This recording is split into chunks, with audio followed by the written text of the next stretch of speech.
next என்ன பார்க்க போறோம் அப்படின்னா diffraction maximum due to slit. Diffraction maximum. Okay, so minimum பார்த்துட்டோம். So diffraction maximum due to single slit. Due to single slit நால எவ்வளவு maximum diffraction வந்து நமக்கு கிடைக்கும் அப்படினா minimum diffraction என்னன்னு பார்த்தா அதே மாதிரி maximum.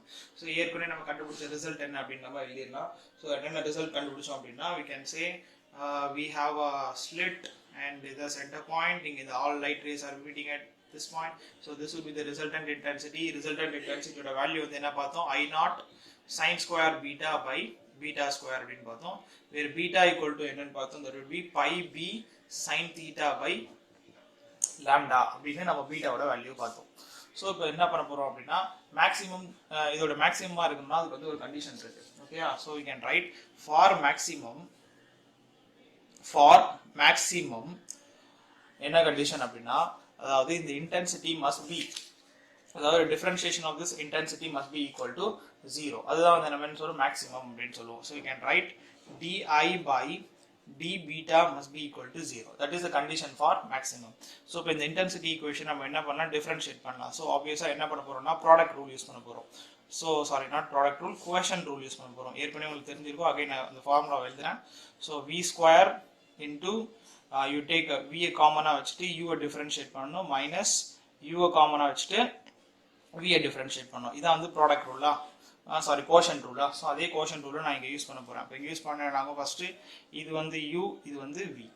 சோ இப்போ இங்க பண்ணனா பீட்டா ஸ்கொயர் ன்னு இருக்கா. சோ அப்பனா பீட்டா பவர் 4. v ய கான்ஸ்டன்ட்டா வச்சுக்கணும். v ய கான்ஸ்டன்ட்டா வச்சுக்கிறோம்னா there will be beta square அப்படியே வரும். u வை டிஃபரன்ஷியேட் பண்ணனும். சோ u வை டிஃபரன்ஷியேட் பண்ணா என்ன இருக்கு? இது வந்து ஒரு ஃபங்க்ஷன் செயின் ரூல்ல இருக்கு. sin square beta ன்னு இருக்கா. சோ sin square beta அது என்ன பண்ணு 2 sin beta first function square க்கு டிஃபரன்ஷியேட் பண்ணிட்டு 2 sin beta next beta sin beta பண்ணனா என்ன வரும்? cos beta அப்படினு வரும். நெக்ஸ்ட் மைனஸ் u வை கான்ஸ்டன்ட்டா வச்சுக்கணும். சோ u வை கான்ஸ்டன்ட்டா வச்சிட்டோம்னா sin square beta ன்னு வரும். நெக்ஸ்ட் v dash v யை டிஃபரன்ஷியேட் பண்ணனும். v யை டிஃபரன்ஷியேட் பண்ணா என்னது? v வந்து beta square அதை டிஃபரன்ஷியேட் பண்ணா அது become 2 beta அப்படினு வரும். the total term becomes 0. so இந்த beta power 4 அந்த பக்கம் 0 ஆயிரும். சோ அப்ப மீதி நமக்கு என்ன இருக்கும்? that would be we'll get beta square 2 sin beta cos beta would be equal to sin square beta into 2 beta அப்படினு வரும். சோ இங்க எதெல்லாம் கேன்சல் பண்ணா ஒரு sin beta கேன்சல் ஆகும். ஒரு beta கேன்சல் ஆகும். சோ beta square அப்ப மீதி என்ன வரும் அப்படினா 2 beta cos beta sin beta. இந்த 2 யும் கேன்சல் பண்ணிக்கலாம். சோ அப்ப மீதி என்ன இருக்கும்? beta would be equal to sin beta இது cos beta. சோ டோட்டலா என்ன வரும்? tan beta அப்படினு வரும். So beta would be equal to tan beta அப்படினு சொல்லலாம். So இந்த ஈக்குவேஷன் வந்து என்னன்னா அதாவது இது வந்து tangent curve, sin curve, cos curve மாதிரி இது வந்து என்னன்னா ஒரு tan curve. Okay, so அப்ப இந்த tan curve நம்ம எப்படி அனலைஸ் பண்ண முடியும் அப்படினா we can analyze this curve through a graph. Okay, so இப்போ என்ன பண்ணலாம்? ஒரு graph வரையலாம் இதுக்கு மேக்ஸिमம்க்கு.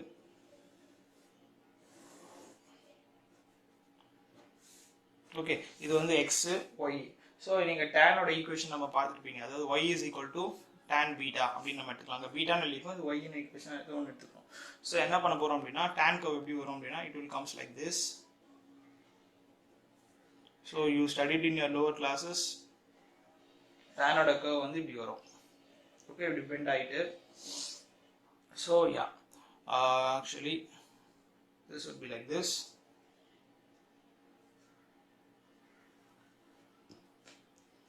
இங்கேயும் அதே மாதிரி தான் வரும். ஸோ இப்படி வரும். இந்த tan curve நம்ம என்ன பண்ண போறோம் அப்படின்னா we are going to draw a 45-degree line. அதான் ஸ்ட்ரைட் லைனோட ஈக்குவேஷன்.